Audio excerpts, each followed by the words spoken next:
Between the Rows podcast is brought to you by Glacier FarmMedia and sponsored by FCC Ag Expert.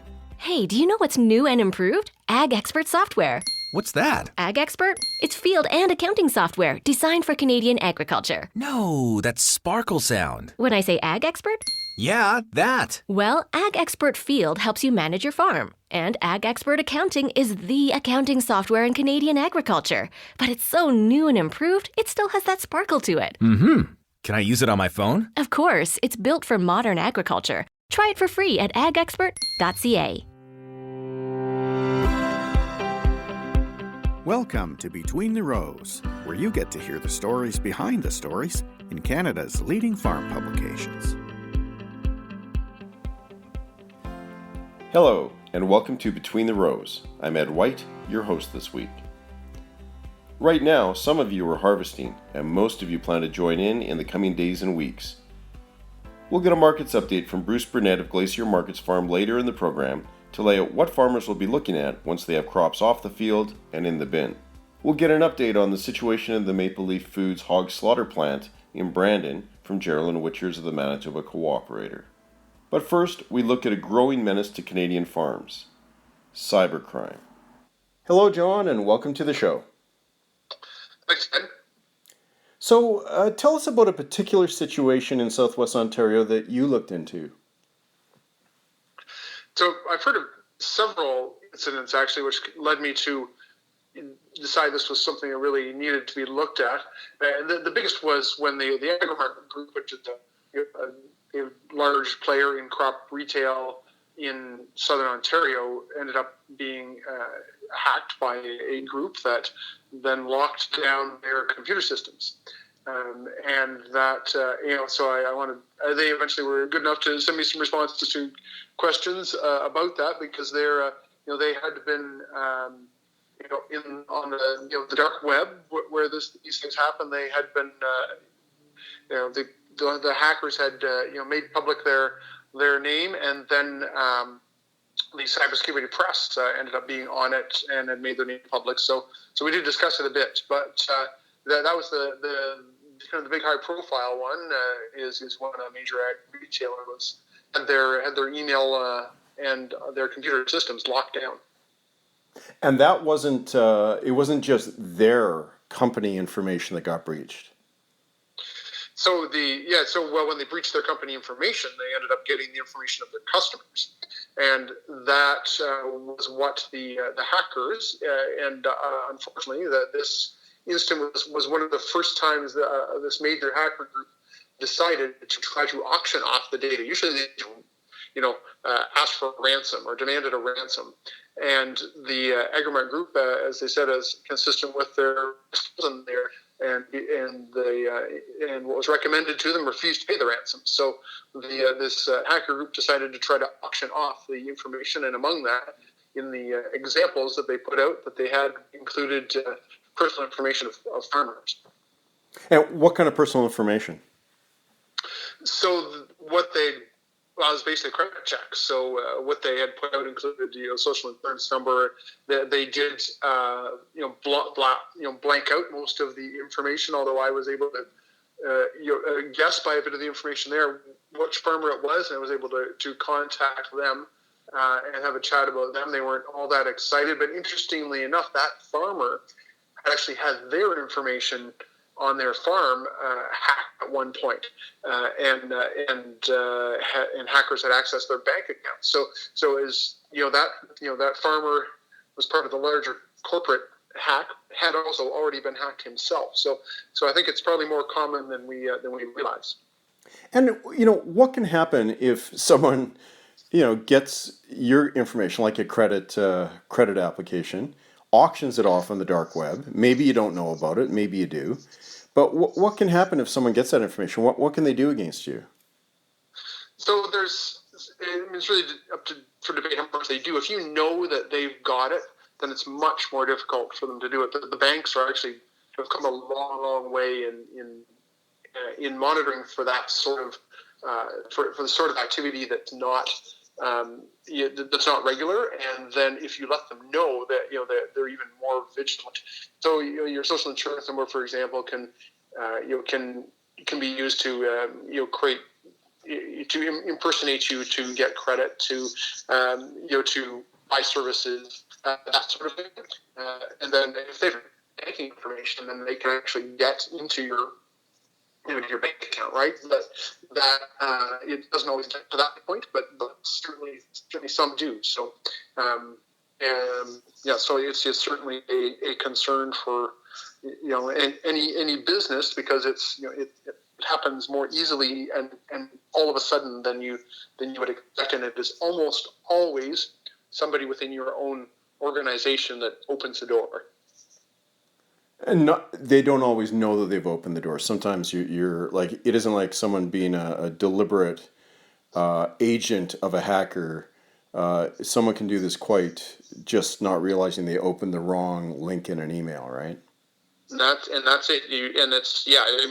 I wouldn't want to accuse anybody who's working for anybody in the agriculture community of purposely working with a hacker, because that's extraordinarily rare, if never seen. It is, and as one cybersecurity expert talked to, he said it's almost always hands on the keyboard. Is what he said. So it's your employee's hands, your hands on the keyboard, clicking something you shouldn't click. And this is what, and that just basically opens the door. So, and you're right. I mean, it may be a something that looks like something that came from your bank, and then you open up a door that way. But it can also just be you might click on something and go, oh, that was kind of weird. What was that? Oh, I don't know. I'll just delete that. But then they can actually have a backdoor into your system, and you don't even necessarily realize it. And they may never do anything. Like, it may sit there for years and they may never use it. Or you never know. There could be sometime they could make use of it if they want. It's kind of like someone with a key to your house without you realizing they have a key to your house. They may never enter it, may never do it, but the potential is there.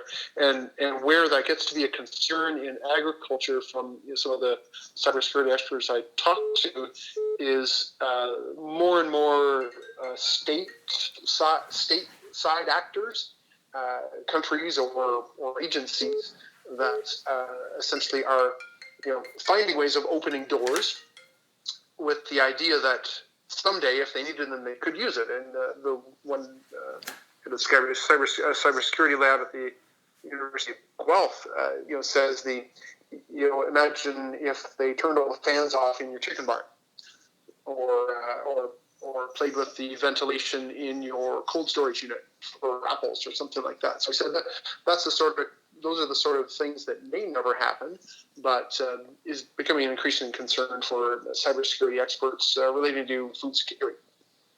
And what can you do about this? How do you protect yourself? So it's worth looking it up. I'll give you a bit of a list that people have given me, and it's what they call good data hygiene. It's not ignoring your spam filters. It's actually paying for a spam filter if you need to. If you're a larger operation, it may mean talking to somebody, a cybersecurity expert. But then there's just some very simple things. Things we've heard before, but that they do them. Don't share passwords among multiple accounts. Change your passwords every 3 months. You have some sort of personal firewalls. There's a whole other conversation around, as we're adding more sensors and data sharing. Are your data sharing partners also protected, right? Or can they be a route into your farms? So have a conversation with your data sharing partners about and demand that they have they can provide an understanding of what they've done. So farmers have numerous devices. Say if you're thinking your tractor cab or your sprayer cab, you'll have numerous devices, and you very likely have multiple people using those different devices, and each of those people know the password. So you have to think through that system as well.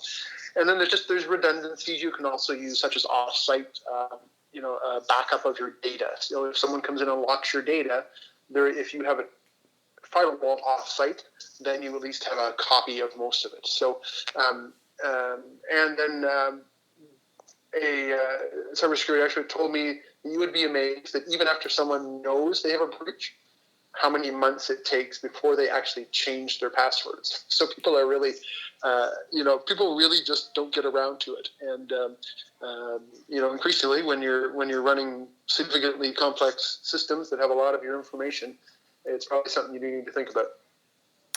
Well, it's pretty scary stuff, John. I got to say, frankly, this is stuff a lot of people have not necessarily integrated into running a farm, that you could be this exposed to a breach beyond just the everyday stuff, even through your service providers like input people or other data folks. Yeah, I mean, there's things you can do about it, but it is something that very few people think about. And the experts that I talked to were glad to talk to me, because it said they're seeing more activity aimed at farms. And farmers are in the country, they don't usually think about this type of stuff. But as we're all connected and more connected, it's becoming something more to think about. No doubt. So, well, thank you very much, John, for joining us today to lay this out for us. No problem. Take care, Ed. John Gregg is editor of Farmterio. This is Between the Rows. Farmers rely upon just-in-time delivery for many elements of hog production. That can include feed, veterinary supplies, replacement pigs. There isn't much room for delays or shutdowns. That's why many hog producers have been alarmed at news that dozens of workers at Maple Leaf Foods' hog slaughter plant in Brandon have become infected with COVID-19. I'm joined by Geraldine Witchers of the Manitoba Co-operator to talk about the situation. Hello, Geraldine, and welcome to the show. Hi. So, can you sum up for us basically what is the situation at the Brandon plant? All right. Well, at this point, the Maple Leaf Foods plant in Brandon is open, though there are about 300 workers or so in self-isolation at the moment. And between 34 and 62 active cases there as of yesterday. I give that range because the union and the province disagree on the numbers. The union says there are 62 active cases there. However, with people being in quarantine, people calling in sick, and some people on vacation, the plant is definitely falling behind in production. When I spoke to Union President Jeff Traeger yesterday, he said the company is asking workers to do overtime almost every day to try to get back on track. This last weekend, they asked for workers to volunteer for overtime. And when they didn't get enough volunteers to run a full shift, Traeger said the company used a provision in their contract to force between 450 and 500 workers to come in on Saturday to kill pigs. The company said this was because the backlog is an animal welfare issue and they want to prevent a crisis. Of course, we might recall that when the plants in North Dakota and Minnesota closed earlier this year, barn space quickly ran out and there had to be pigs euthanized. So it seems that they're trying to prevent that kind of situation. Manitoba Pork has said that it's going to make every effort to relocate hogs if the plants shut down. And it seems it's already working to prevent that kind of backlog. Yesterday, their general manager, Andrew Dixon, told me that thousands of pigs are being rerouted to other federally inspected plants. Of course, this is going to cost producers extra in transport at a time when prices really aren't that great. And what is Manitoba's chief medical officer saying about this situation? What's his take on, the nature of the outbreak and where it goes from here? Well, there's no hint that they're thinking about shutting down the plant. The top doctor, Dr. Rusin, has told media over and over that there's no evidence that COVID-19 is being transmitted between workers at the workplace. The province has repeatedly said that Maple Leaf is going above and beyond in their safety measures. And Maple Leaf has said that it's doing daily health and temperature checks. It's requiring masks, reinforcing social distancing, and has also put up plexiglass barriers between workstations. But even if there is evidence of workplace transmission, it seems, based on things Dr. Rusin said yesterday, that even then a shutdown wouldn't be their first option. I'm not sure that he gave any specific details on what their options would be, but it seemed to be that shutdown isn't even on their radar at the moment. And for our listeners who are not in Manitoba and who probably aren't hearing the daily updates on the Manitoba situation, could you sum up what the situation is, roughly or generally in Brandon and Southwest Manitoba? Well, Brandon and the southwest corner of the province have been kind of the hot spot for COVID-19 cases in Manitoba lately. Brandon had 114 active cases there as of yesterday. So the health region that includes Brandon is under the second highest level of restrictions in the provincial system. Basically, if you're out in public, you're wearing a mask, and with a few exceptions, gatherings have to be under 10 people. With that being Manitoba's hotspot essentially for COVID-19, and the Brandon plant having around 2,000 employees, it must be some concern for everybody that this disease is going around in that area. Yeah. Yesterday, a group of workers at the facility, through an organization called Migrante Manitoba, released an open letter to the province, and in that letter, they expressed fear and frustration. They say the province and the company keep saying that they're getting COVID-19 from each other outside of work, that they must be hanging out together after work, maybe going church together, having picnics, whatever. And the workers in question say that because they're immigrants, there's this perception that their culture puts them at a higher risk for contracting the virus, and they say that's not true. They're being very careful, and that the company is discriminating against them. The union told me that workers are kind of panicked and scared to bring the disease home. So both groups, the union and the letter writers, are calling for a temporary shutdown of the plant until the number of cases in Brandon drops. And that would have a pretty devastating impact on hog farmers and those that rely on them, wouldn't it? Yes, it would. I think the consensus would be that there will be a backlog despite Manitoba Pork's best efforts to relocate those hogs.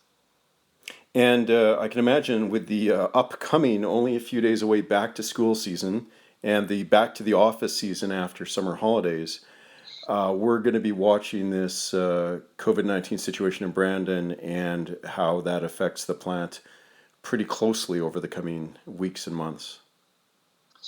I imagine we will. I mean, obviously we hope that the active cases in the plant drops, and it seems that they are dropping somewhat, but it sounds like as farmers are sort of soldiering along with harvest, any trips back into town are going to require masks, but from what I hear, they are kind of carrying on as best they can. Well, thanks very much, Geraldine, for catching us up on this complicated situation. Yeah, my pleasure. Geraldine Witchers is a reporter with the Manitoba Co-operator. And now to catch up with what's happening in the markets, I'm joined by Bruce Burnett, Director of Markets and Weather Information for Glacier FarmMedia. Hello, Bruce. Hello. So we are now into harvest in many parts of North America and other parts of the Northern Hemisphere. I guess, what are you seeing now in terms of how harvest in various places is beginning to impact the markets? Well, we certainly, I think, saw a preponderance of negative price action in the wheat markets over the past 2 or 3 weeks, mostly because of harvest activity, mostly, in the U.S. as the winter wheat harvest wrapped up and the spring wheat harvest got underway. But we're now getting to the point where the harvest is beginning to wind down south of the border, so we're starting to see that pressure ease off. Across the ocean in Europe, essentially those crops have been harvested, and even the spring crops are now coming off. So things like spring barley are essentially in the bin. But there are mixed reports on yields. The good yields or better yields in parts of eastern Russia are sort of being counterbalanced by some pretty poor yields in most of the main EU countries. So Germany and France especially are reporting some low yields this year. And drought has been the issue there. So I think right now we're starting to see the market stabilize and maybe focus a little bit more on what the demand picture is globally. And What, I guess, are the biggest questions hanging out in front of the markets right now? What is it that people are most, I guess, unsure about as we see these new crops coming into the system? Well, I think the thing is that up until now, or up until about a week ago or 2 weeks ago, the market was pretty much convinced that because of large crops in the U.S. and other parts of the globe, that we were looking at some pretty robust supplies of wheat, corn, and soybeans, especially, and that caused this sort of idea that we were maybe looking at close to record crops. And I think on the wheat side, we probably will have a record crop globally this year. But for corn and soybeans, that switched around. We had the storm in Iowa and Illinois a couple of weeks ago. Crop tour has gone through, and really it has been quite dry in the U.S. Corn Belt through the month of August. So that will impact the filling of both corn and soybeans. So markets are now looking a little bit more at maybe smaller crops than they had originally expected. And at the same time, we're still seeing some very robust demand for both corn and soybeans from the U.S., specifically from China. So the market's started to maybe paying a little bit more attention to the demand side of the picture, which has been quite strong for wheat, corn, and soybeans this year. And commodity markets, crop markets are always affected by the relative value of the U.S. dollar. There's been a lot of talk about that recently out there with U.S. dollar weakness. How are you seeing that impact, I guess, crop prices?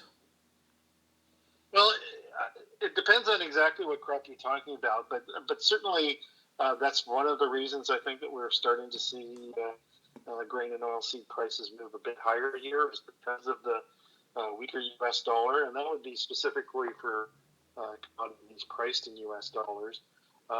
Unfortunately, in Canada, a weaker U.S. dollar usually means a stronger loonie, and we are seeing that. And so that serves to maybe put a little bit of a damper on canola prices here. But the overall fundamentals in the vegetable oil market, and specifically in the canola market, look good, and that's helped push prices higher despite these headwinds that we're seeing from the currency. And for the last 2 years, thousands of farmers in Western Canada, not all farmers, but certainly thousands, have faced dismal harvesting conditions. And I think a lot of farmers are pretty traumatized by what they lived through for the last couple of years. And I'm sure they're not going to be able to rest too easily until their crops are closer to safety than they are right now. I was hoping you could sum up for us, just, I guess, looking at the crops of Western Canada, how far are farmers in the different areas from some level of relative safety where they won't, I guess, be so vulnerable to so many losses like they took over the last couple of years? Well, certainly it does vary widely between the regions.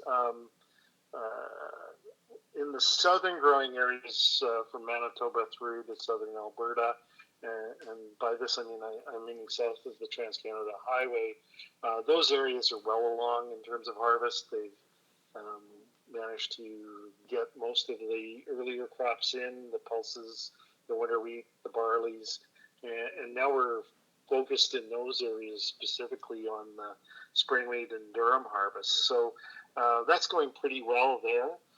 As you move up into the more central regions, it depends on what part of the prairies you're talking about, but certainly from central Manitoba, central Saskatchewan, you're looking at some harvest underway of crops like the winter wheat, winter rye, and barley as well. And we're starting to move into the spring wheat here before the end of August here. So those areas, I think, are in pretty good shape. As you move over into Alberta, though, because of the cooler temperatures and the excess moisture conditions, especially up in the northern areas, we're still quite a ways away from harvest. Crops in northern Alberta, Peace River region, are about 2 weeks behind normal, maybe even a little bit longer, more behind normal.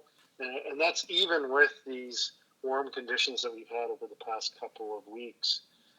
So that's the area that we're still probably most worried about. As you move into Saskatchewan, the northern growing areas vary widely as well.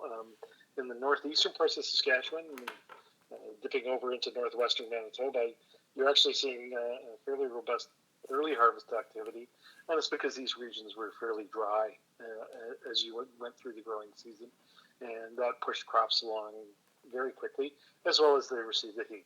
Up in northwestern Saskatchewan, a little bit more like Alberta, they're a few weeks away from general harvest yet, and cross your fingers that we can get through the first half of September without any frost. There is going to be a big change in the weather pattern here at the end of August, where we're going to see our first outbreak of Arctic air into the prairies, and we're going to see temperatures drop into the teens for a few days. But right now it looks as if there isn't going to be that same kind of weather pattern that delayed harvest over the past couple of weeks. So hopefully we can stay away from that. But unfortunately, we're going to see a break in this very, very hot weather that's helped spur harvest activity. I'll bet there are thousands of farmers out there just praying that we can limp through with normal enough weather to just get that crop off and not have another winter of tough grain in the bin and trying to manage a challenge crop in the bin situation. Yeah, certainly. And I think, again, the initial quality that we're seeing from some of the harvest is very good. So you would like to see that quality continue as we move into the central and northern growing areas this year, rather than seeing a sharp drop-off due to rains or other impacts on crop quality. Well, thanks very much, Bruce, for catching us up on this. Okay, thank you. Bruce Burnett is Director of Markets and Weather Information for Glacier Markets Farm. That's all for this week. Please join us again next week for another edition of Between the Rows. I'm Ed White, and I wish you all happy farming. Between the Rows podcast is brought to you by Glacier FarmMedia and sponsored by FCC Ag Expert, Canada's #1 field and accounting software. Try it for free at agexpert.ca. Hey, do you know what's new and improved? Ag Expert software. What's that? Ag Expert? It's field and accounting software designed for Canadian agriculture. No, that's sparkle sound. When I say Ag Expert?